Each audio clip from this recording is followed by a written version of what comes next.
look up something on my phone for the podcast. And now you turned on the music and I completely forgot what it was. Do you want me to turn the music back on? I don't think it's going to help. Some sort of remembrance way, a reverse strategy. Well, hello everyone. Welcome to Entertain This, an episode 36. Yep. Yeah. Which is this podcast is about movies, TV show, and video games. It's only been 36 weeks. My name is Hayden.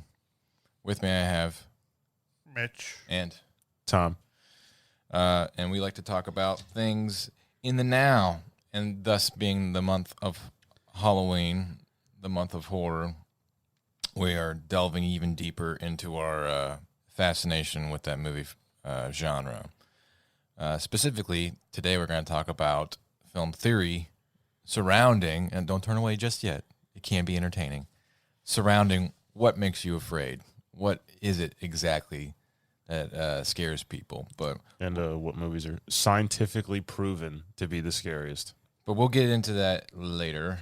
For now, let's knock out our social media plugs. Mitch. Well, we have Facebook, which is our Facebook group. We have Entertain This Podcast, which is the group. We have Entertain This, which is the page. We have don't look at me. We have Instagram, which is It's only been 36 weeks. entertain.this. We have Twitter, which is @this.entertain. We have our Patreon, which is patreon.com. Entertain_this. And then we have our YouTube page, which is Entertain This. You should get all that tattooed to like the palm of your hand. It's probably about the only way I'm going to find that piece of paper. That has all the passwords and everything on it. So, I've only lost it twice. we'll get it down. I know it's at the house somewhere. It'll be like the Pledge of Allegiance. Before you know it, you'll just have it memorized. So. Stand up, salute, put your hand over your heart. Mitch, plug the social media. All right, so Mitch, you got punched again. Surprise, surprise. A grand institution on this show. Talk to us about your terrible, horrible punishment. This horror of a punishment. Tom, you struck out. It was really not that bad. Yeah, I think you got it confused with like High School Musical or something. All I know is I know you don't like musicals. I thought this would make it, They song and stuff in it, but it was more like just like almost like a teen comedy. Sang songs, whatever. Sing-a-ling-a-dings songs.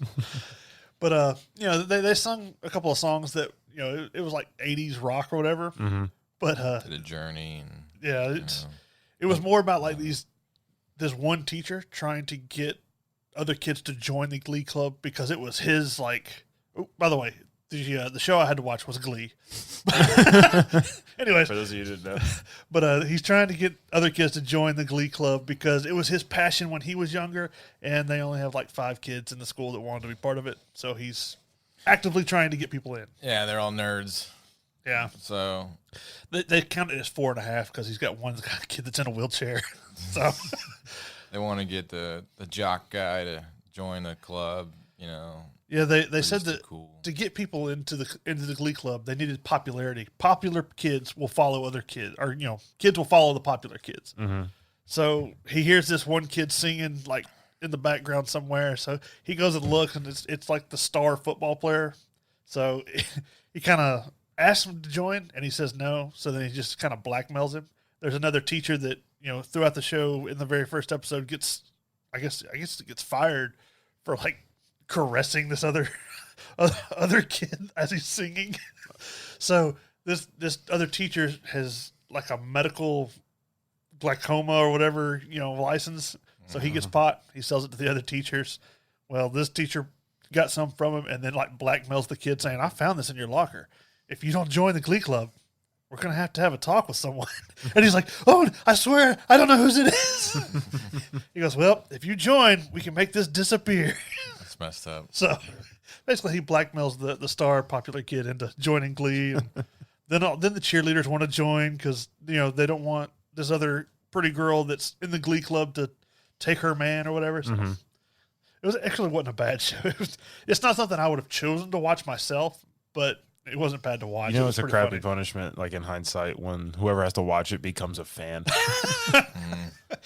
Well, like, there's one part where the husband goes home and his wife comes in. She goes, honey, I just can't work and cook dinner. I worked 3-4 hour shifts a week at Bed Bath & Beyond, and it's like a knockoff for the TV show. It's like a knockoff brand or whatever. But she's complaining about her 3-4 hour shifts a week that she has to work. Well, like futon shower, not that far away. Yeah, she's like folding towels and stuff, saying, I just can't do it. My hands can't do it, and I can't make dinner. So I thought that stuff was kind of funny. She's like complaining. Don't work. She's complaining about not even having a full part-time job. It's not even full hours for that. She sounds like a real winner. Yeah, I thought it was weird when I got here because I could just faintly hear you singing "Don't Stop Believing" in your car with no music. He was just going for it. But yeah, for the show, it started in 2009, ended in 2015. Although it does kind of have like a kind of depressing thing about it. Yeah. 3 of the stars have died. Yeah. I think 1 committed suicide. 1 was in. I don't know if it was 1 or the other 2 were in drugs. 1 had child pornography charges that he pled guilty to, and then killed himself after that. Yeah. 1 died from, they called it a toxicology mishap. Basically, he screwed around with drugs and OD'd. And then you had the one female that died actually this year. She evidently she was out on a boat with her and her little her 3-year-old, and they found the 3-year-old on the boat, and evidently she had like gotten drunk or high on drugs or whatever and fell into the water. So it's kind of a depressing. I mean, I would be looking at those producers like, what kind of environment are you guys fostering? Are these people like the 1994 Chargers or something? Yeah. They were a little rough, but For football fans out there, you know what I'm talking about. yeah, it wasn't too bad. It's like I said, it's not something I would watch, but I gave it a 5 out of 10 because I'm sure there's other people that liked it. And, it did make me laugh a little bit. All right, next time you're gonna watch Cats again. 5 out of 10, in like huh? French. Yeah. So I It wasn't horrible. You can see why it would be on TV and would continue. How many seasons? You said? I think it was 6 seasons. Interesting. So, all right, cool. Punishment review done. If you have any horrible movies or TV shows or video games, and you're better at this than Tom is, throw it on our social medias, and we'll. Tom's using the shotgun approach. I've gotten so many punishments from him. That's the problem. Like, we've Eventually- punished you so many times. It's like, I'm grasping for straws. Some are bound to be not bad punishments. So, Every now and then. throw us a bone if you have any ideas. All right, moving on to news and reviews. This is where we talk about stuff that you do want to hear about, and we do a little bit of research and dig into some information. This week, more pertaining to horror and what exactly that all is. And before we get in, let's dissect how horror works. And so, horror is a genre of film, and genres of film, there's like multiple subgenres. There's like slasher. There's thrillers. There's cosmic horror. There's a ton of different kinds of horror. And what happens is that there's a trope in a series of films that becomes so consistent that eventually it standardizes itself as a genre. So like zombie films, they're originally just like an original idea, and then eventually enough zombie films came out that they had a consistency to them. Like the everything's normal in the beginning, and then by the end, it's absolute anarchy and chaos and stuff like that. And society, the people that you work with, you live with, you spend time with, they're the ones that it could inevitably become the monsters. Blah blah blah blah blah. So those are the tropes, the narrative tropes that come out to define a genre. Not to be confused with cliches. Cliches usually are the negative aspect of a consistency in films, and horror movies are littered with them. Like the girl that always trips and falls down. Yep, the white girl tripping, black dude dying, The jock, the ignorant bastard who's like in charge of the town, like the sheriff or the football coach or somebody who's like, he thinks he knows everything. He ends up dying. Cell phones dying at all the worst convenient times. The car all of a sudden craps out. Yeah, just stuff like that. Those are cliches that audience eye rolls at, and they're consistent, but they're unfortunately consistent, and it's more or less like a cheap cop out method to keep the characters Yeah. in peril. Yeah, plot devices that are just like, ugh, here we go. So, but then you can play on tropes too to confuse audiences as to where we're going. And we'll talk more about this in just a little bit. But not just in movies, it's also in TV and video games. But I'll start with movies. And I'll start with news. Speaking of zombie movies, Zack Snyder's Army of the Dead comes out next year. And this is a Netflix movie that has been in developmental hell since 2008. So since Snyder has picked it up, this was basically, he decided he was going to do this after the Justice League. He kind of, I don't know what some people speculate that since his daughter died in the middle of the Justice League filming, he took a step back, and then when he decided he wanted to get back into directing, he decided to get into his roots, which was he did Dawn of the Dead back in 2004. Yeah. So he wanted to do something like that again. Those are one of my favorite horror, zombie movies, though. So. Yeah, the remake. It was that the one with Ving Rhames? Mm-hmm. It's a good Yeah. one. So this one, Army of the Dead, is about a group of mercenaries that plan a Las Vegas heist amidst a zombie outbreak. So that's the premise. Now, why would you steal money during the zombie outbreak? Well, I think they were in the midst of stealing money and then zombies.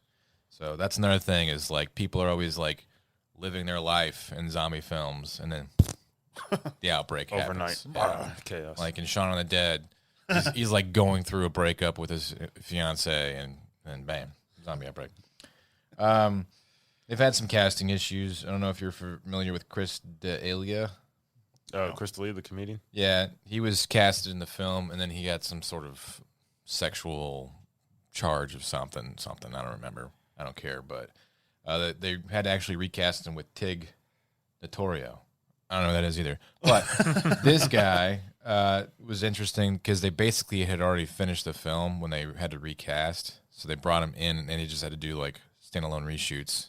So they just put him on his set by himself, and he'd just be like, "Yes, that's exactly what happened," and then pretend to respond to people that have already done their scenes, months prior. That does not give me high hopes. See, I would do that, but all the scenes where Chris D'Elia's character is with other people, I wouldn't change it.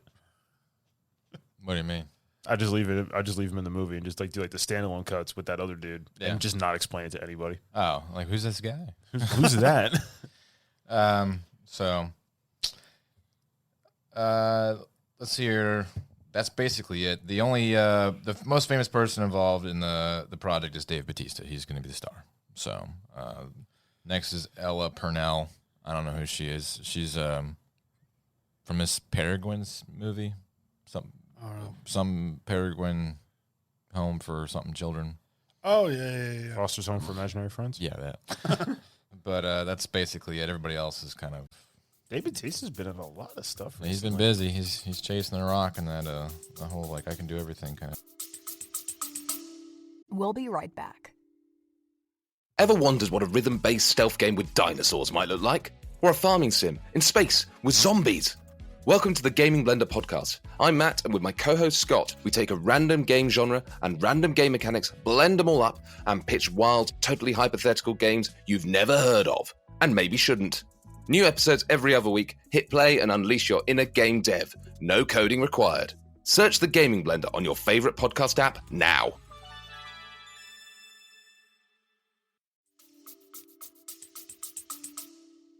That's because he officially retired from wrestling 2 years ago, so now he's fully into his acting. Yeah, with his being Drax and so Stuber. We'll see. We'll see where they go. Is the zombie film is that ran out? Is anybody tired of that yet? Not if it's done well. Yeah. What is well though? I mean, are we They just don't. You can't have the cheesy effects and all that. If I see that, it's immediately time to turn it off. It's got to be all right? decent. So It's got to decent have some effects. substance. But here's my problem with zombie films. Okay, they've become so prevalent in our culture. Everybody knows what a zombie is. Kids know what zombies are. They're in cartoons. They're in Minecraft. They're in movies, TV shows. They're in everything from PG to rated R. Content. They're everywhere. it is impossible to have a zombie outbreak film or whatever happen today without people knowing that zombies exist in this movie. Like, Yes. it's so prevalent in our culture, it would be unreal for them to be like, you know, what is that? I've never seen that before. I have no idea. There's never been any portrayal of It's this. like poppycock, you know Yeah. damn well what that is. Yeah, exactly. You could say, you know, like somebody needs to be like, that's a zombie, shoot it in the head. I know how this works. See, like I think for movies, for them to be believable that these people just are in this much peril, they can't be at home. Like you remember the movie with Owen Wilson where the No Escape, where he's in like China or Taiwan or something. Yeah, like that. I think I know what you're talking about. Yeah. You know, the family needs to be like off on vacation where they don't have their normal stuff Their readily other settings. accessible. I They're know. just they're in a strange environment, so they have to make do with what they got. That would be more believable and like, you know, a panicky horror kind of thing. I do think that there's a hard ceiling for the zombie franchise. I think that eventually it's going to get played out. Like the Marvel, the MCU, and all these Marvel movies and comic book movies. I think that, you know, they're going to go on forever because comic books are just another form of medium that you can explore different ideas and characters and. And there's different Plots and versions stuff. of stories, different things you can tell. That Zombies, being, it's yeah, that's just its own story, and eventually you can only tell it so many times before it gets redundant. Yeah. You know, and the most self-damning thing about the zombie franchise is there's a trope in film where you cannot call zombies zombies. It's considered cliche at that point. You know, Except that one movie. so yeah. Well, we're talking. Don't say the Z word. Yeah. Oh, that's them poking fun at that trope. Though. Yes. So you know that's They actually like address it. yeah, but like, yeah, you ever watched Dawn of the Dead or the Snyder Cut or whatever? I don't think anybody ever calls any of them a zombie or World War Z or something like that. I don't think so. I don't remember what they called them in Dawn of the Dead, but They well, just it's said like the The undead. Walking Dead. They're Yeah. they're walkers. Yeah. I just want one dude to walk instead of the Walking Dead and be like, oh my goodness, a zombie. And everybody's like, what? I want him to say it, and then everybody just kind of go, zombie. That's Yeah. an appropriate word. All right, the movie I want to review: Tucker and Dale versus Evil. The reason why I chose this movie is because it's a comedy horror movie, and the reason why it's so funny is it plays entirely off of the tropes of horror film. Another version of tropes is that there's always a bumbling dumb redneck who's either the killer or a victim. Okay, and is it Tucker? Well, both of them are bumbling dumb rednecks. But they're these dudes that want to build a cabin out in the woods, another trope. When a group of pretty college kids, another trope, show up to Start killing themselves. well, they show up to hang out in the woods and go camping, another trope. And then all of a sudden, they see these creepy looking redneck people, and they assume that they're there to murder the college kids themselves. Those dudes are going to murder us pretty people, you know. So, which is not true. They just want to build like a fishing shack and like live peacefully out in the woods. They just want to hang out. And next thing you know, like they get so creeped out that just a series of events happen, and the kids accidentally start killing themselves. Like, While trying to kill them. yeah, Yeah, they try to kill them. They trip and fall on their own spear. and Looks get- like the kids do everything to themselves, and they think it's the murder, like the other people And trying it's to murder just them. like, these kids are trying to kill themselves. these poor rednecks. Like Dale is played by Alan Tudyk, and if you see his picture, you know he's like, hey, it's that one guy. It's But the he's pirate guy from Dodgeball. Yeah, Steve the pirate. He's hilarious. Knight's Tale. Yeah. He's hilarious. He gets stung in the face by a bunch of wasps while working on his cabin, and so he's got this like mangled, distorted, you know, incest-looking face, and then some kid like sees him. He's like, "Rah!" He's just trying to like talk to the kid. The kid freaks out and basically like kills himself on accident. So Or they pick up the one blonde haired girl, and they're like, I've got your friend. She had knocked herself out. it's a hilarious movie. It's not over the top too. If it's over the top, it's to poke fun at gore trope. In like this kid accidentally tries to kill one of the rednecks, and he trips and falls into a wood chipper and just gets wood chipped. But that's hilarious because like the redneck dude's like, oh my god, he's trying to pull him out of the wood chipper, so it looks like he's shoving him into the wood chipper. It's a hilarious movie. I gotta rewatch that. Yeah. So, like, I thought it was pretty important that we talk about that for this episode because it spoofs on tropes and it plays with your idea of what should happen in a horror movie to the point where, like, the exact opposite happens. So, great movie. And I think it's on Netflix right now, I think. I remember. It was last time I watched it, so I don't know if it still is. right. But You could probably watch it anywhere, and if it's super cheap. It's a 2010 film, so directed by Eli Grass, yeah, and they're talking about doing a sequel. According to Alan Tudyk, the sequel script sucked, so I don't know if it's going to happen or not. knowing most of our listeners, though, they would probably like this if they haven't seen it. The premise for the sequel was Good Will Hunting meets Texas Chainsaw Massacre. So, That's a combination. so That's Oscar material right there. but yeah, we'll see. Great movie. I give it a 9 out of 10 just because I agree with that. the way they spin on your idea of horror troping, it's great. So, all right, cool. That's it for movies. Who's got TV? I do. What you got? Well, I'll go with what I'm reviewing first. I tried to watch The Haunting of Bly Manor, and it started off. It's about an au pair. The manor had an au pair that had a tragic death, so they hire this new American nanny to come and look after the orphan little boy and girl that lived there. They live at the house with the groundskeeper, the housekeeper, and the chef. And then, like, the nanny just starts seeing, like, these strange occurrences around the house. Are you saying that there's a creepy physical location like a hotel or a manor or a insane asylum that has a heinous crime that happened in history that somehow has imprinted itself on present day people? It wouldn't be the first, would it? Nope, that's called a trope, right? Is that what you're telling me? Yeah. It's got the same, or well, not the exact same, but it's got a pretty much similar cast because it's an anthology series with the Haunting of Hill House. Mm-hmm. It's the Netflix series, but it's just, I don't know, it's too blah. Like, it started out pretty interesting because, like, you would notice things in the background or on the sides of, like, the screen, like, at certain points. But then it just kind of delved into this love story that's like, why? It's a lot of people talking, Yeah. and a lot of people like, oh no, my tragic history, and you're just like, this is episode 4, and we're just discovering this mess, like this is going slow. Yeah, it starts off like it's gonna be good. I thought it would be, and then it's pretty creepy to begin with, and then it just kind of delves into this love story, and all the horror stuff kind of takes a back seat to it. Lame. I just wasn't a fan. Yeah, it seemed like they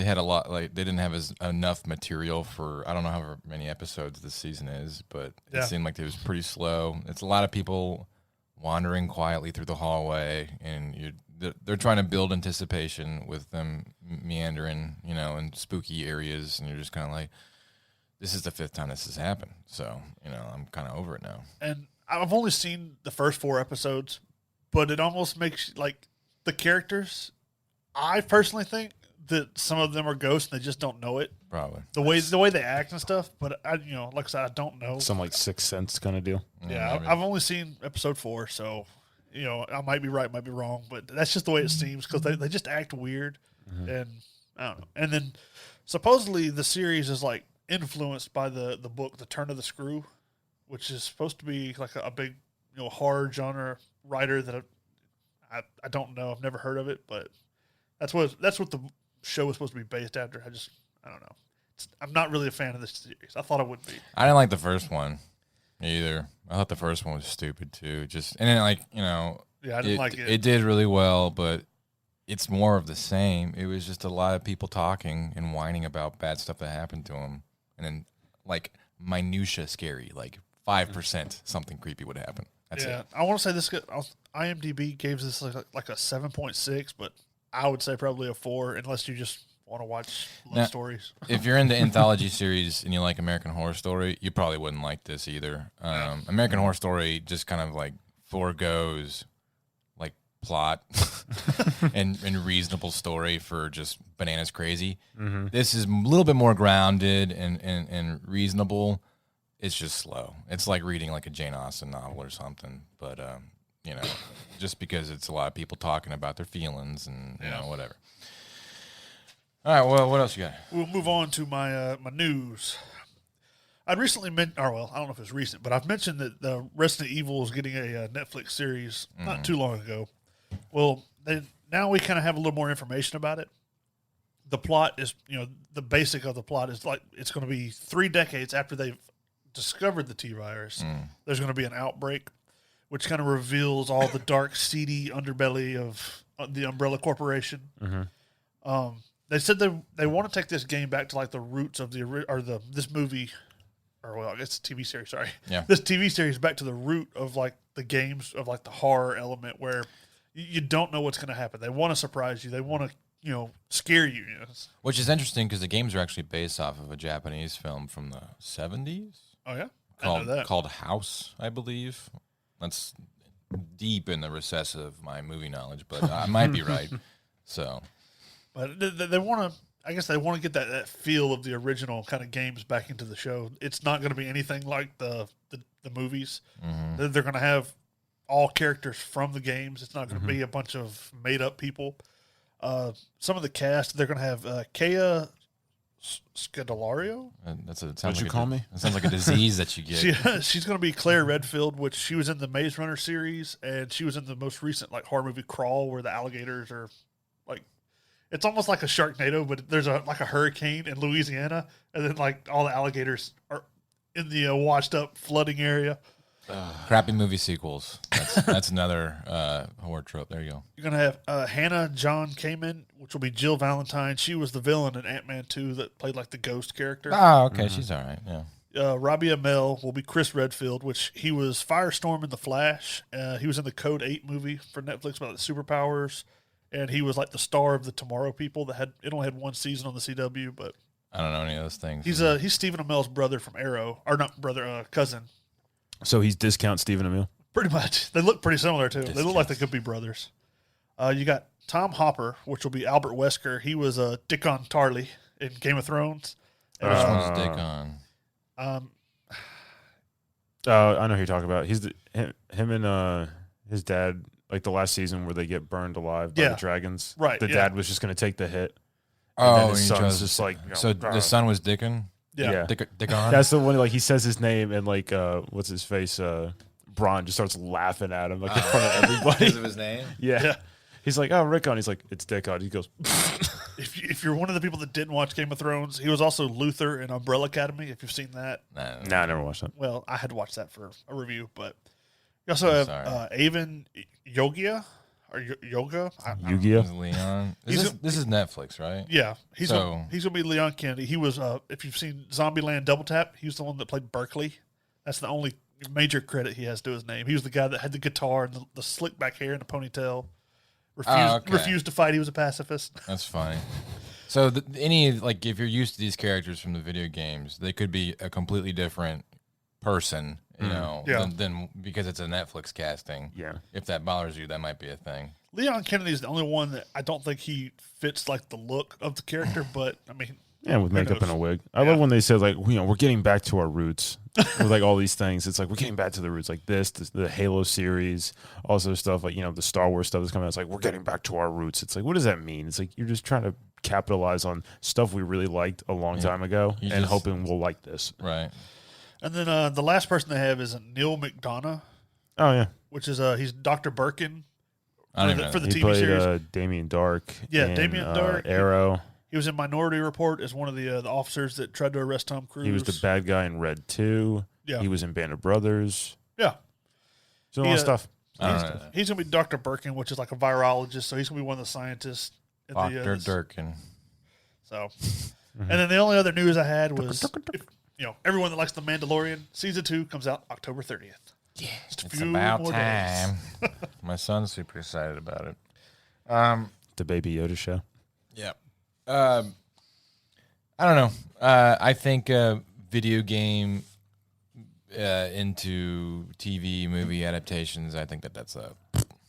I think it'd be better than movie adaptations because they can flesh out the characters and the stories a little better. Yeah, but hopefully. Especially like 90s video games, there's not a lot of plot to them. I mean, there's a lot of story in Resident Evil now. There is now, but it's based off of an origin that just is kind of stretched out to begin with. Yeah. Maybe they can like revamp it somehow. I'm not saying I know for a fact, but it's just typically in the past.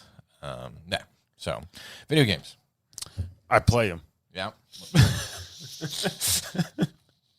So my review is something we've talked about briefly, but I want to bring it up because of new consoles and et cetera is coming out and postponed release dates. The Master Chief Collection, specifically Halos 1 and 2. Okay. Which we had talked about the other day.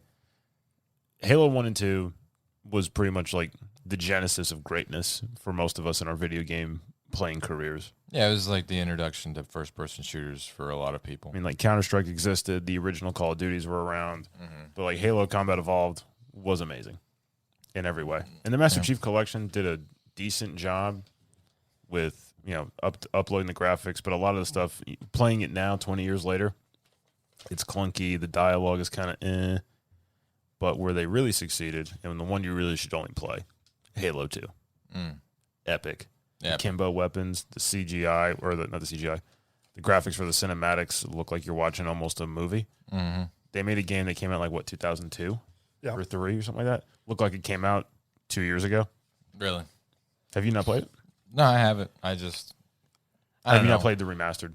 Not, I've played them, I think. I just remastered and whatever. Mm-hmm. I'm not all about it. I mean, I'm playing through them with my son right now because he's super into it. Mm-hmm. So when I get to Halo 2, I'll take more note. I like playing Halo 2. I think that's the only one that I haven't beaten, though. Halo 2, Like, I haven't played it Halo all the 2 way is like the through. hardest one to beat. it's I just the hadn't most- played it all the way through, so. in my opinion, it's the best out of all of the Halo games. It is the best. Because I was playing it with Pez because he had bought it, and we were playing Halo 2, and we were playing some of the stuff from Halo 1, and it was, you know, a little nostalgic. It was like, oh, yeah, you know, I could probably do this. I'll run through this game. And then when we got to Halo 2, we're running around doing co-op, and everything's just exploding. And I was like, this is amazing, and I want to play this all day.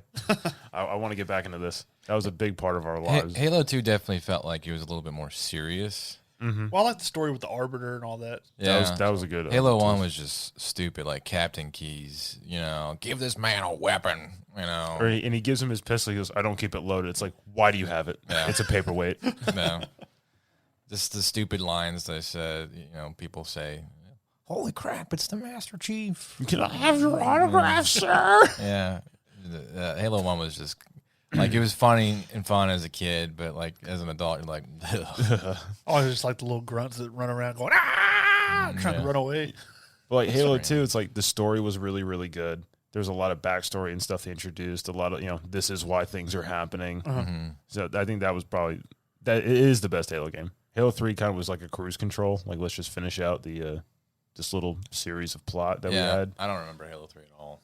I played it. I beat it probably twice, but I think the most I remember out of Halo 3 is multiplayer. 3 is So- where they introduced the brutes, isn't it? Or was that 4? Was that? I think it was 2. That's 2. Yeah, Oh, okay. Well, yeah, Yeah. I'd played that far too, so. because the boss in 2 was a brute. Okay. Right? Yeah, you have to beat Dude with the hammer. yeah, they got the gravity hammer. Okay. So Do you have to beat the guy with the gravity hammer? I'm pretty sure. Tartarus. Yeah, Tartarus, Brutus, yeah, Maximus, it was- Aurelius, Tartarus. Mars, Chieftain of the brutes. Commander of the big ape guys. Covenant. Yeah. But Hey, do you mind? hey, you don't put your phone on silent, sir? I'm sorry, that 678 never called me. I don't know who it is. But if you live under a rock and have for the last 20 years and have not played Halo 2, go out and buy it. Get the Master Chief Collection. Play it. Play 1 and 2.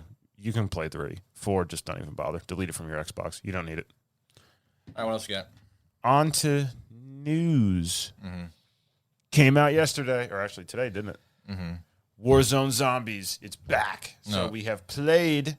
It came out yesterday. Came out yesterday, whatever. It's out. Same Play. thing. It's out. Limited release. Well, it came out on Monday, actually. Limited didn't it? release. Was it Yeah, I had played some of the multiplayer.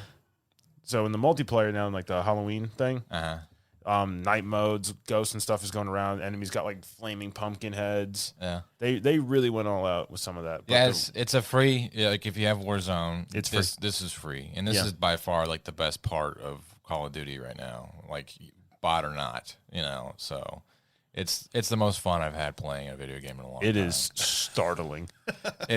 They get you like it because like you play Warzone. We've been playing for about a year, and you're used to the map. You're used to all the little nooks and crannies and hiding spots, and then they changed the game dynamic by having these. They zombies. made it dark. They made it dark. They made it spooky.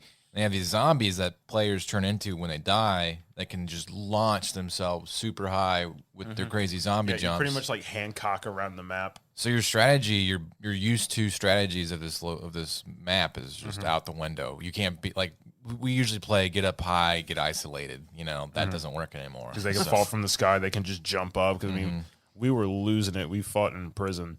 Yeah, and I mean, there's ghosts going around. I opened a loot crate, and there was like a jump scare thing, like a ghost like came out of my screen. I almost dropped my controller. I Well, was fixed to ask you, how was that ghost that appeared in front of you? Well, I saw a blue circle, and I was like, "What is this blue circle?" And it comes to me, and I'm like, "All right." And then I see a face go, blah, blah, blah, and I'm like, just shooting into the ceilings and stuff. She starts blasting a wall. It's like, what are you doing? It's like, it's a ghost. You can't even explain that to your friends. You're just like, I don't know. And then like it happened to me opening a loot crate, and then like it didn't happen to you right after. And I was just like, you understand now. Now you know why. I just went all of a sudden, almost dropped the controller. It was quite frightening. So it's kind of similar to Warzone. It's almost like mini Royale, but it's 150 people. It's still 150. Yeah, still 150 people. It's packed. Just a smaller area. Yeah, you land. If you die, you come back as a zombie, but you can't. Obviously kill your own teammates. And if you kill humans or humans die, you can pick up 2 syringes and come back as a team member, or they can buy you back. Yeah. And if you die as a zombie, that's it. You could just be bought back. There's also cool stuff they have littered throughout, like kind of like Easter egg stuff, like you know, like kids laughing creepily, and there's like specters in the sky. Hands will come out of the ground and try to grab at you. Sometimes when you go indoors, like there's one where there was like a pool of blood. It was just like going up into the ceiling. And stuff. Yeah. So, but like the coolest part, I think, too, besides like the fun gameplay, is like there's collectibles. There's 13 collectibles scattered throughout the map. 16. Is it 16? 16. Okay. And if you collect them all, you get a special gun or whatever. I got 3. But it's pretty fun, like because like you'll be like, oh man, there's a billion people over there killing each other, a billion people over there. There's the chest. My priorities. Like a mad dash. Yeah, so It's like it's worth the death. What I thought was like we were playing. We're on top of the prison on the little 4 towers, and I looked out. There's 2 guys on a team, like 2 enemy guys. They're shooting at each other. And I'm just watching a horde of zombies running at them, and I was just looking down. I was like, they have no chance. I'm about to watch these 2 guys die, and then I was like, I'm gonna help though. Well, that's what Hayden was asking me. He's like, do you think people would just like band together to fight off the zombies? I was like, no, I already proved that. I was watching these 2 guys fight zombies. I was like, shoot them in the back. Yeah. I mean, I would probably do the same. Even if like we fought together to survive an onslaught of zombies, I'd be like, bah! Right at the end, just like, taking my It's advantage. like mow down a horde. That's just like switch to the AA-12. it's over. So, yeah, I mean, it's a fun game, and it's interesting to see how much work and energy they're putting into this game at the end of its year, because Black Ops is coming out. Yeah. So, Unfortunately, it only lasts till November 3rd, though. I think the dark map might stick around for a little bit. Oh, Yeah, so. they might do like a realism dark mode. Like, actual MVGs and having to use lasers and all that. Kind of like in the campaign. But I will say, Warzone, I think, has now become the best battle royale. Oh, absolutely. They beat PUBG. They beat anybody could be Fortnite. And their marketing is so ingenious because you get the full free. game experience for free. Yeah. But, eventually you're just like, you know what? I don't want to level this gun up through the Warzone experience. I just kind of want to buy the game, enjoy a different multiplayer experience, and level up the gun that way. And it makes sense. And plus the game's probably pretty cheap now anyways. So, but we got to move on. So there you go. There's our news and reviews section. Let's talk about the meat and potatoes of this episode. More into film theory, but that's an interesting dynamic. The only thing that's kind of disappointing about when you analyze what a film does to your mind psychologically is you kind of stop looking at it mysteriously. It's like learning how a magic trick works. The magic's gone at that point. So, but you do learn a lot about yourself and what gets to you and what doesn't get to you. So that's why I like enjoying and exploring these aspects of how horror or some emotional derivative can come out of an art medium. The most important thing to learn about this, though, is that it's very relative. So it's just like art in general. Two people can look at a painting and have a completely different interpretation of what that painting is. You know, completely different emotional poles. There's color theories and stuff like that out there that talk about why the curtains were blue or why the creepy mask is white or something like that, you know.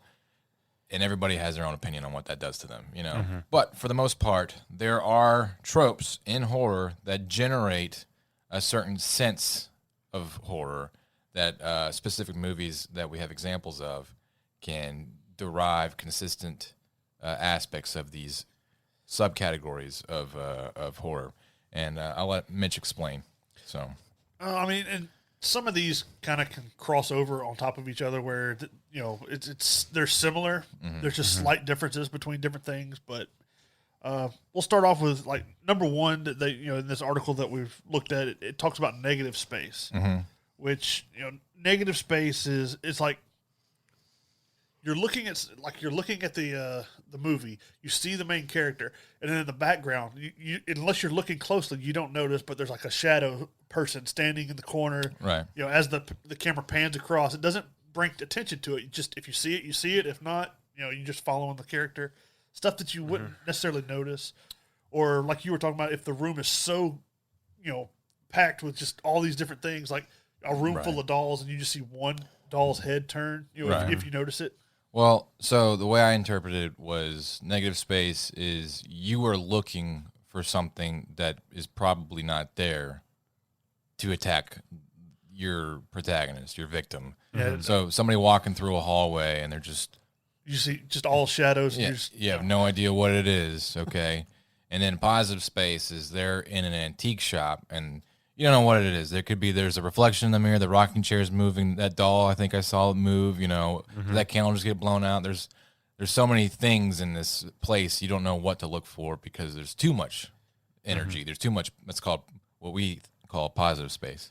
And like one example of this that they described was the movie It Follows. If you've seen it, there's, you know, in the movie you have like the friends or whatever, they're in a setting, and you know, you see other characters in the background, and you know that the character, like the villain of this, it can look like anybody, and it slowly stalks the main characters throughout the movie. It So follows. you're looking and you don't know, is this the creature? Is this just a regular person? What, you know, what is it? No. Yeah. Or another example is like that common shot of somebody running through the woods and they're looking around. You don't know where the monster's going to pop out of what tree in the foreground, background, whatever. And you see a claw on the tree right in front of the camera, or a branch move in the far background. You don't know what it is. So that could be another example of positive space. Negative space, they talked about Psycho with the shower curtain. Yeah. So because it's just a white background and she's showering, you have no idea what's about to happen right behind her. You know, so with the white curtain. But yeah, so there you go. What else you got?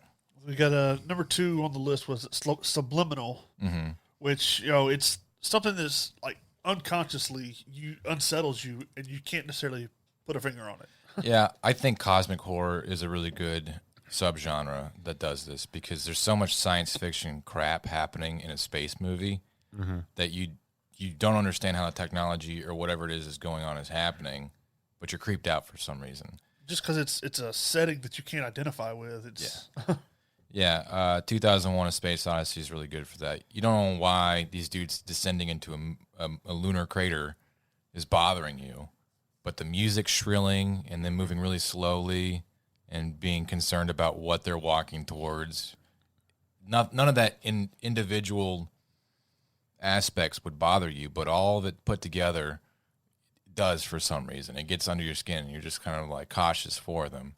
So, or like the first Alien movie. Yeah, the first Alien movie. This also kind of blends into the uncanny. Yeah, but yeah, we can talk more about that in a little bit. Go ahead. Then move on to the next one. Yeah. Yeah, number 3 would be the unexpected.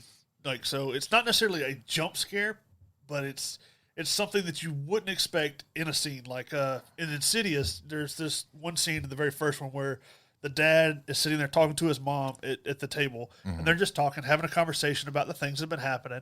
And next thing you know, it pans over, and you got the little red-faced demon right behind him, It's like, oh yeah, you wouldn't expect that because it's broad It's like daylight, Darth Maul. just the middle of a regular conversation. He's just there. Yeah, jump scares I think are considered a cliche because some of them are like the ones where the dude's walking in the hallway and you're waiting for something to come out and grab him. It's just they're dragging that out, and they're it's like somebody holding a hand to your face, just getting ready to slap you, and you don't know when it's going to happen, but it's going to happen, and that's the cliche that I think is considered cheap nowadays for horror film.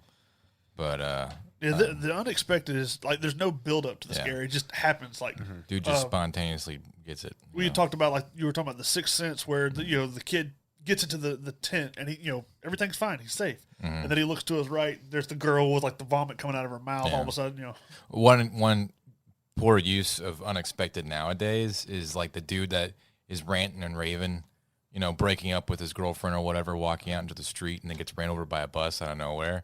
Yeah. Nowadays, we can see that coming a mile away because we've seen it happen so many times in film. So, they're like, oh, don't go on that street. You got hit by that school bus. So those kids are traumatized. All right. Number 4 is the grotesque, which doesn't necessarily mean like just gore. Yeah, it doesn't necessarily just mean like blood, guts, but just stuff that unsettles you because it's just like pleasant to look at. Well, it's like arachnophobia, where like when you're just sitting there, you see these dead people, and all of a sudden a spider comes crawling out of his nose. That also, I mean, it could. One of the descriptions it gives is the movie The Descent. There's this girl that she's wandering through the cave, and she falls, and when she falls, all you see is blackness below her. Well, then she hits like this, what you assume is water until the lights come up a little bit where you can see, and she realizes she's like in this pit of blood and bones, and it's pretty gruesome looking. Gore in itself is something. It can be a self-damning tool or a very useful tool. Like I think a poor example would be slasher films where they just show just needless brutality for no reason whatsoever, and it's just kind of eye-rolling. If they shock you, especially early on in the film, you're kind of like out of it at that point. You don't really care to see, where this film's going because they've already just taken you too far. But a good example of tasteful gore would be like for instance, Silence of the Lambs, where Hannibal wears the dude's face to escape from the facility that he's in. Like that was creepy because one, it was a useful plot device to explain the story, and two, just to show how far this insane, crazy serial surgeon doctor guy would go to do what he wants to do in order to escape. So, I mean, I guess a bad version of grotesque. If you look at A Nightmare on Elm Street, where he pulls him into the waterbed, and all of a sudden you just have a geyser of blood. It's like, why do you need that much? Well, I think it was because they're blurring the reality between dreams and whatever. But he was dying in the real world. I think a lot of it's just like that shock value. Yeah, and is it Carpenter? John Carpenter. Is he the one that Nightmare on Elm Street? I always get him and that was Wes Craven. Wes Craven. Yeah. Okay, Craven. He always said that he wanted the audience to never really know if they were in a dream or if they were awake in the movie. Yeah. So that might be one of the reasons why. I just like the overabundance of blood for some characters. Like if was a Dracula Dead Loving It, where he stakes the girl, and then they just make fun of it because there's just blood everywhere. It just continues. It's like the human body doesn't have that much blood in it. Directed by Quentin Tarantino. Yeah. But all of these opinions that we have, anybody could argue into the favor of anything, and we could find reasons. If we really want to play devil's advocate for one or the other. It's just there's a reason why a movie does good, and there's a reason why a movie doesn't do good. And honestly, money is a determining factor. Anybody could like a movie. It doesn't matter, if you do or don't. It matters if everybody does or if they don't. So that's what we're trying to differentiate here by these little film theories we got. So moving on to the next one is it's about dread, which it's like like we mentioned earlier, there's something dangerous in this hallway. Like it's just this long dark hallway. Something's gonna happen. Yeah. You expect it to happen. Yeah, that foreboding, that hopelessness experience. And it doesn't have to just be like the anticipation of something terrible about to happen. I think a good example of dread would be the end of the movie The Mist. Oh, yeah. Where Thomas Jane, That's a rough ending. But it's definitely dreadful. It's hopeful. Yeah. It's hopelessness at that point, you know, and people love that movie or they hate that movie because of that ending. It's a very bipolar ending. You know, it gives off that sensation, and I think the movie did decently well. So, but for it to end the way it did, do you think it would end the same way if he hadn't have done what he did? Do you think maybe that's the catalyst, that sacrifice? But yeah, I don't want to. Oh, you saying that the story would be different? You think maybe that's why the mist clears? Maybe, I don't know. I have no idea. That's an interesting theory. I don't know. I think that's reading in really deep on this. I think that the film wouldn't be as popular if that's what happened. If it had a happy ending. I think people like dreadful stories sometimes. There's like a TV show about that, like Penny Dreadful. I don't know. Yeah. But they mentioned that a lot of the found footage stuff goes along with this, like Paranormal Activity, where you know stuff keeps getting worse, and you know in the movie, you know, when nighttime comes, that's when they're going to start having that's when the spooky shit happens. Yeah, you're going to have. You said a dirty word. You're going to have the banging on the walls, and like she starts getting pulled out of bed, you know, all that stuff. Yeah, Blair Witch, like you don't even know why. It just gets creepier for some reason. They're just screaming in the woods at some point. And you're just like, why is this bothering me? Well, because you know, at no point is it a good idea to be lost in the woods in the dark with a flashlight. No, ever. Never. No matter whether you're with people or not. A lot of nostril upshots. Yeah. Snot leaking out. Startled. All right, what else you got? The number 6 is the uncanny, which, you know, it's something that's normal but just slightly altered that you can't understand why, but it bothers you. Like so semi-supernatural. Well, I would think that Kinda, subliminal would be there's something in this room. I don't know what it is that bothers me. Okay, but I'm in this presence and I am disturbed for this scene for some particular reason. Okay, that something is going to happen. Okay, uncanny is there's something about this cup. I don't know what it is, or this box, or that picture, or whatever. There's something off about it, and it has like that sense of dread is attached to a physical something that you can identify, but you still don't know what it is about that bothers you. So, well, like we had mentioned, like in The Omen, you have the black dog, which it's just a dog, but the more you look at it, the more creepy it just kind of throws you off. It is, yeah. And then another one they mentioned in the article that we were reading is the movie. I think I don't know if it's chapter 1 or 2, but you had the little chubby kid sitting in the library, and over his shoulder you see the librarian, which is this big creepy grin on her face the entire time. And she's like, yeah, you know why? I mean, libraries are creepy. That wouldn't happen. I mean, maybe she thought of a funny joke or something. I don't know, but like, there's no reason for that. I mean, I do that situation to happen. Juxtaposed with the music and everything going on, and honestly, like these very nuanced sensations that we're describing, there are a lot of things that go into play, especially for film, that generate these sensations that a lot of people don't understand and take for granted. Sound design is, I think, one of the most important things for stuff like that. Like we talked about the fly buzzing at sounds and stuff like that in Exorcist. And you know, the things that they try to get. They condition you to be scared of it in the movie. They want you to sensory input without knowing that you're taking in this information, and for some reason your blood pressure is raising. So, uncanny. You talked about The Ring. Yeah. So, yeah, like just the well. Yeah, the fact that when she's coming out of the well, it's just like that's not supposed to be there. It's like it's not supposed to be like that. Why is that bothering you? Know, 7 days. And then the last part we have is the unstoppable, which is pretty self-explanatory. Is you have this unstoppable force like Michael Myers or Jason that's just constantly pursuing you, and there's nothing you can do to stop it. It's something like based on the reality of our situation. Like you shoot somebody 7 times in the chest. Yeah, you're expecting them to hit the ground and whatever. You do what would be beyond considered mortal wounds to humans and completely fatal to these characters. And it doesn't stop them. It doesn't. I mean, it might slow them down, but they'll go down. And you're like, the relief, and then all of a sudden, like you see, like the hands start to twitch, and it's like, huh?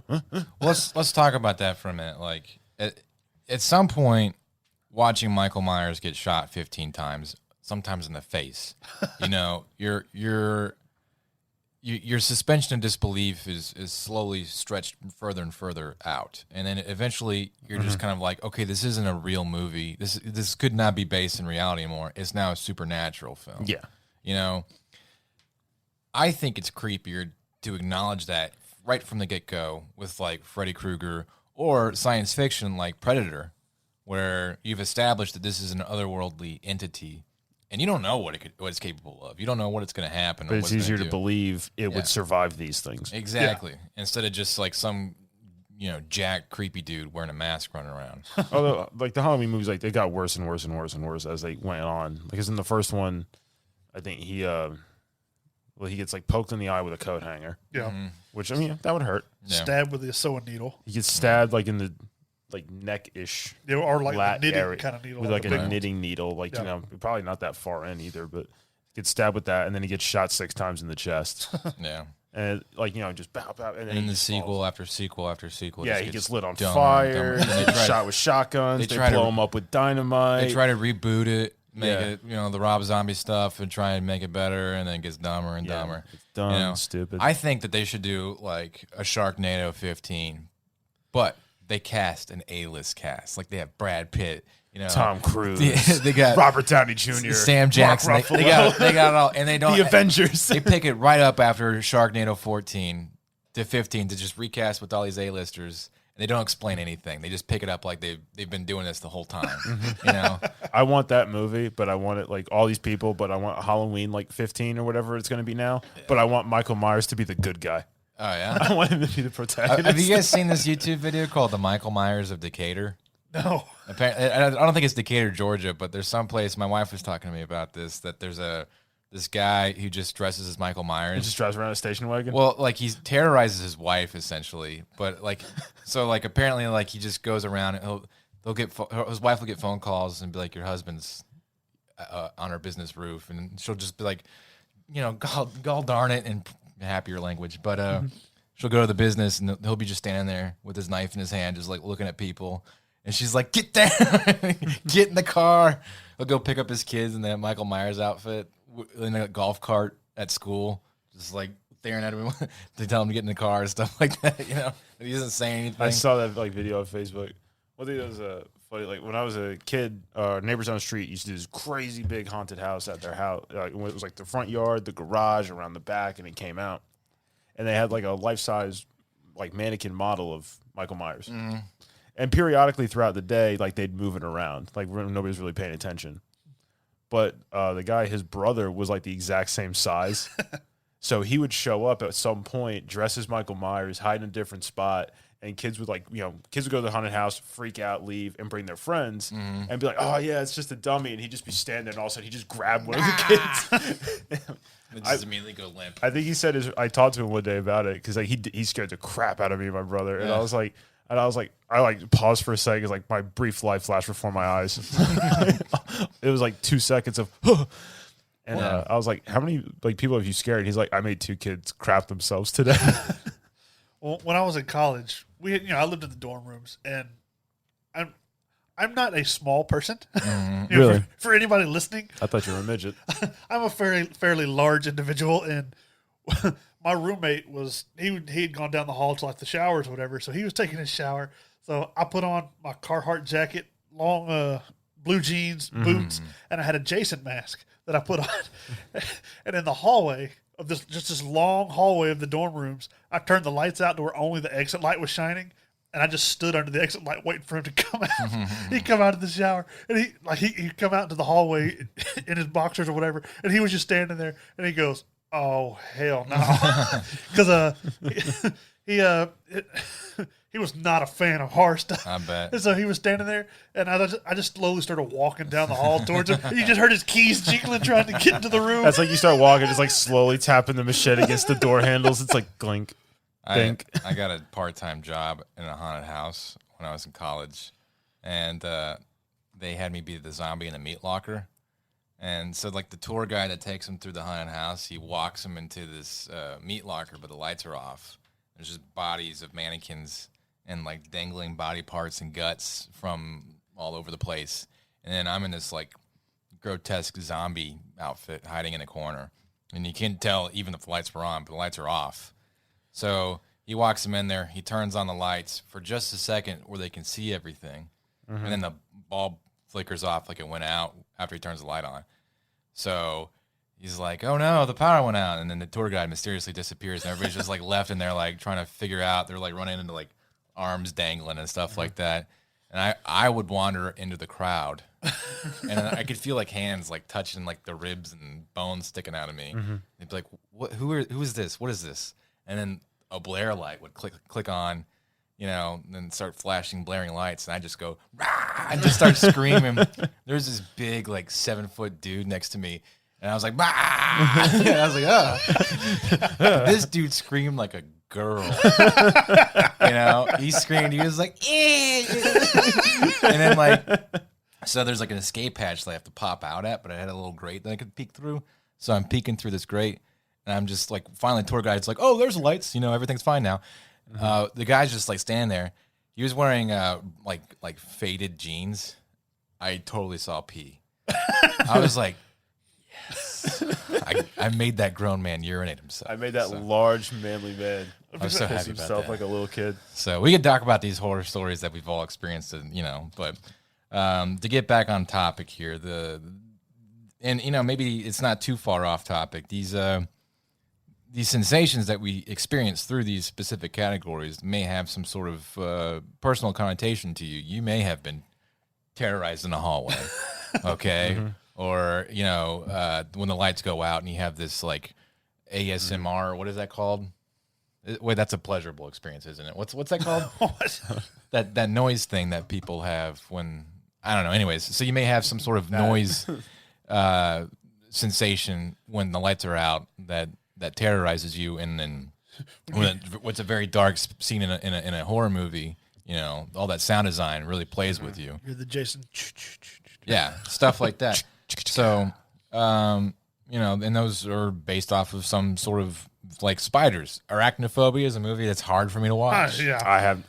I've never watched it. So I'm scared of spiders. I'm not going to watch it. It's a challenging movie. So, you know, they find those things that terrorize people and they exploit them. And they do it through these specific categories.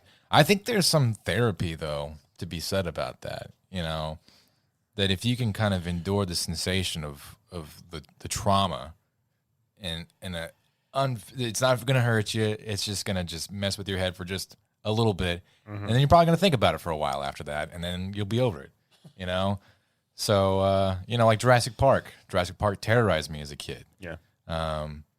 But, like, now it's one of my favorite movies to watch, you know? And I used to have nightmares of being chased by dinosaurs. That scene where Laura Dern is running from The raptors. Well, yeah, but there's never you never see the raptors. You just see Sam Jackson's arm. Yeah, you never see the raptors. She just runs out into the jungle, panicked. And like Steven Spielberg knew, he's like, we don't even have to have raptors. The audience is just going to be terrified just knowing that she could be pursued right now, you know. And that's true. She just runs frantically through the woods, And like the camera's like following her from behind, like almost like that chase angle. But the thing that does it is like the music is intense. John Williams is like terrorizing you with this crazy music that he always does. But her breathing, the sound of her panicked, you know, peeked over that like the footsteps, and then you don't hear anything else. Just her breathing is just enough for you to sympathize with her panic, you know, or even you maybe like at your home or in the theaters are just like, you know, looking around like what. That's the great thing about horror. If you're lonely, watch a horror movie, you won't feel alone. We want to talk about the scientifically proven. Yeah. What's the scariest? So here, Just give us the top 5. This was actually like a scientifically done study. This is on Nerdist. So they had people watch like hundreds of hours worth of horror films, you know, all the good classics. And once this thing actually wants to work. Yeah. Well, what had happened was, you know, when like your phone does like that zoom in on a picture and then you can't zoom it back out? It did that to the list. But I mean, they tested people's heart rates, blood pressure through all these, and they actually scientifically correlated it. The resting BPM was 65 beats per minute. The highest spike was 131, which is like, that's double that, plus one. But I was like, you almost gave somebody a heart attack. A lot of your bigger ones, the classics are on here: Halloween, Nightmare on Elm Street, Friday the 13th, The Shining, Exorcist. But here's the top 10 scariest scientifically proven films from 10 to 1. The Visit, The Descent, which I think was one you mentioned for a grotesque. Yeah. The Babadook, The Conjuring 2, Those are It one of my Follows, Paranormal Activity, Hereditary, The Conjuring, Insidious, and the number one scientifically proven ultimate horror movie, Sinister. Oh, Sinister. Yeah. With Ethan Hawke, and the bad guy looks like he should play bass for Slipknot. Yeah. Which I watched that movie, and like they tease you with the jump scare. Yeah. Like when he's doing the camera thing and you see him and he moves, and then all of a sudden, like it's like it's coming, and I'm watching. I'm just like, they're gonna do it. They're gonna get me, and then they. And I still, jumped in. I was like, "Damn it!" I was like, Well, it's like I said, I saw it happening. it's a dude just like saying, "I'm going to slap you in the next hour and a half." You just don't know when it's going to happen.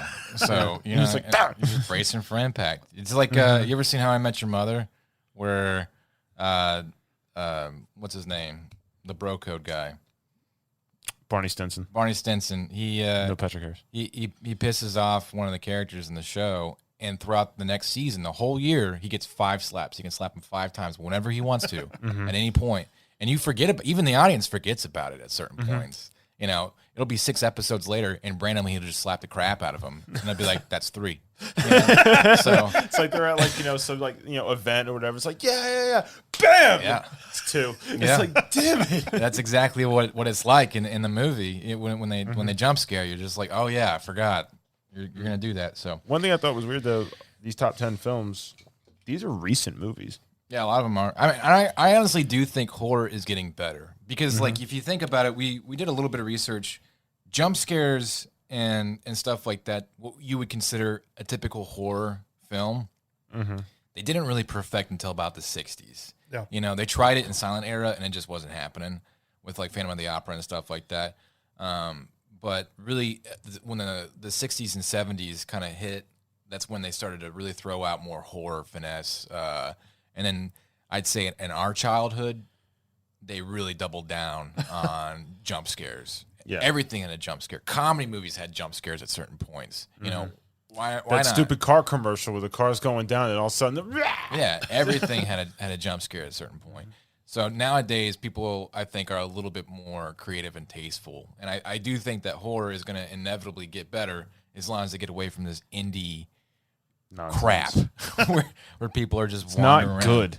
Yeah, your film festival horror movie, It sucks. just stop it. You suck. Keep it as a short film. Kind of like Bly Manor, where they just talk Just and wander look. around, I feel disdain today. It's like a handsome, dirty French guy smoking a cigarette isn't the plot of a movie. So, all right, cool. There you go. This is a lot of heavy conversational stuff that we pretty well kept contained. If you have any opinion on any of this, please talk to us on whatever Mitch's social mediums are. And I could talk about this stuff all day. I love film theory. I didn't think I would, and then I studied it a lot in college, and I really enjoy it. So I could talk about this stuff all day. If you like us talking about this more so than just like a top 10 list, let us know. We'll put out kind of a poll to see, what your opinions are, see what you like, Right. see what you want to hear more of. So, well, it's that time. Nikes. While Tom pulls up his list, his wheel of death, Mitch, tell us your first scary movie experience. Probably Blair Witch. Yeah. That's the first horror movie I remember seeing that scared me.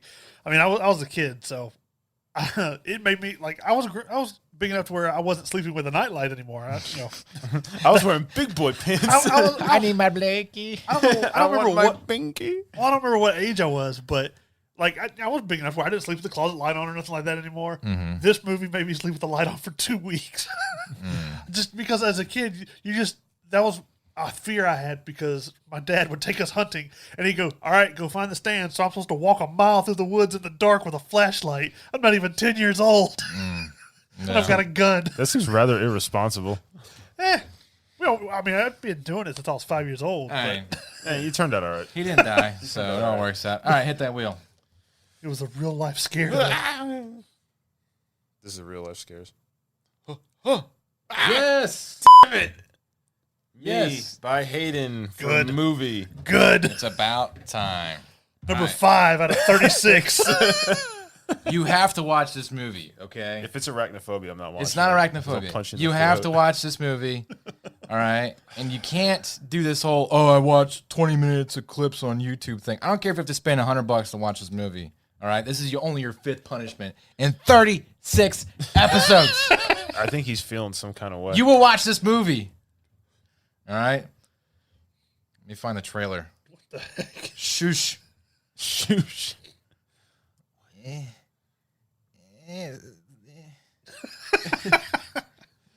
My fat thumbs. Normally he makes me look this shit up. Las Vegas, where anything goes. Enjoy it while you can. Here, I'll put it here. Find They're gonna out crop you're this trailer. underdog. My name is Aaron Brand. I always thought I was doing the right thing and preparing for life. I was the first in my class in college in computer science. I joined the military and became a fighter pilot and won many medals for distinguished service. I'm now a covert agent, mercenary for any nation that wants to control me. I don't need much to live on anymore. I just eat tuna out of the can and live in the car. I control access. All right, I think we get it. What is, I don't know what's going This on. movie is called Double Down. It's not just a guy on YouTube with a camera, is it?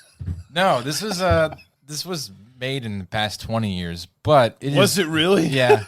It is written, directed, produced, and starring this guy. Who is that guy? His name is Neil Brennan, and he loves himself so much that he's made movies off of whatever he does. You know, and I think in reality he's like a financial accountant or something like that. And he's but just like, you know what? I'm gonna make a crappy movie. I think he like legitimately believes that his stuff is cool because like I've researched it and like he akins his movies to like other stuff like Point Break and crap like that. Yeah. So there you go. This Double came down. out in 2007. Yeah. Dude. Double down. That's I'm excited about this new untapped water we've hit here. Oh my god. So, all right, cool. Well, if you got some crappy movies that you want us to look at or throw onto the list or kill Tom with, by all means, throw it onto our Facebook. And we look forward to hearing what you guys have to say about this episode and any ideas that you have for upcoming episodes. So, this is goodbye from me, Hayden. Goodbye from Mitch, bye. Goodbye from Me. Tom. Bye. Goodbye, everybody. Yes! It's not me! No, it's not you this time.